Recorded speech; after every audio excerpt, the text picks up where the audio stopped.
Title: At the work party, my wife leaned over to her coworker and said, "He's my work husband." When she saw my face, she quickly added, "It's just a joke." I left the room, but her secretary caught up to me and said, "Come on, let me show you her locker." When I saw what was inside, start.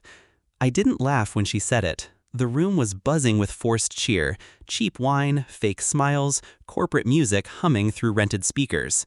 My wife leaned toward her coworker, hand resting on his arm, lips curling in a way I hadn't seen in years.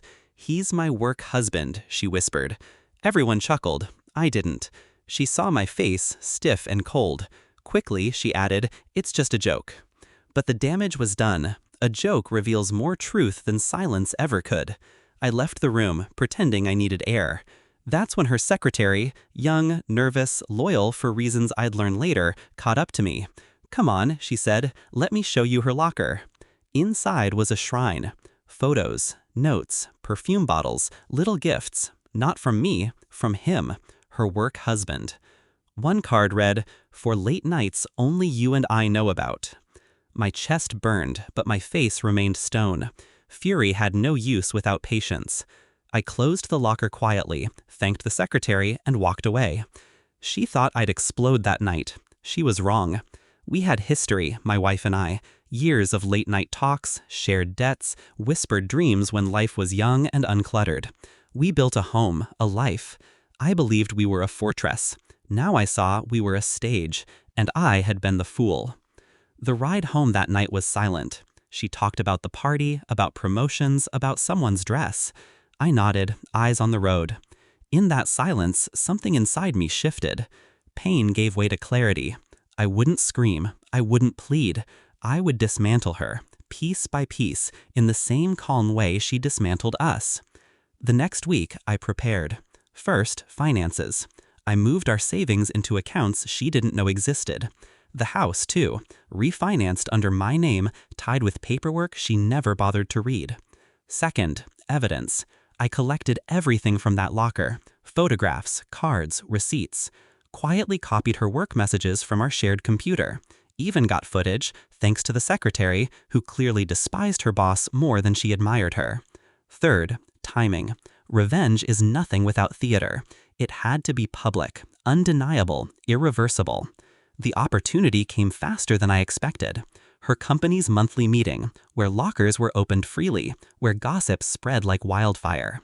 The night before, I slipped into her workplace. I had her key. She never noticed me take it.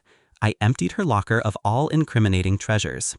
What I put inside instead was poetic. An enlarged photo of us on our wedding day, my hand holding hers, both of us smiling. And next to it, all the receipts of her betrayal, neatly stapled, highlighted in red. On the back of our photo, I wrote, "This is the husband you forgot." Then I locked it back. The next morning, she strutted into the office, heels clicking like she owned the floor. She opened her locker, expecting perfume and love notes. Instead, silence. Then whispers. Her face drained. Colleagues circled like sharks, curious, hungry. She pulled out the photo, the receipts fluttering in her hands. The work husband froze across the room, his own wife standing beside him. Yes, she'd been invited too. I made sure of that. Chaos bloomed. Questions, accusations. Her boss pulled her into an office. His wife stormed out crying. My wife? She stood there trembling, the perfect image of exposure. At home that night she tried, "It's not what it looks like." I laughed once. Cold, short. "It's exactly what it looks like." Her voice cracked. She begged, promised it meant nothing, promised to fix things. But while she spoke, a courier knocked, served papers. Divorce. Prearranged, swift, clean. She looked at me like I was a stranger. And maybe I was.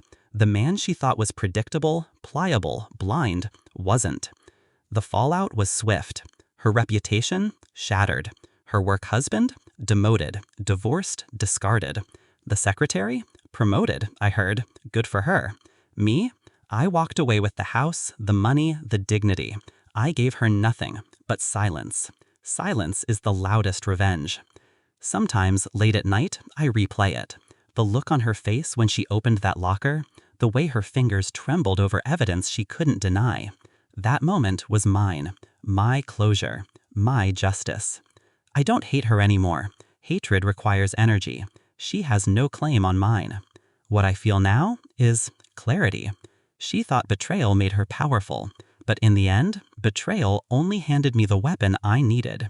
I leave you with this. Never raise your voice in anger.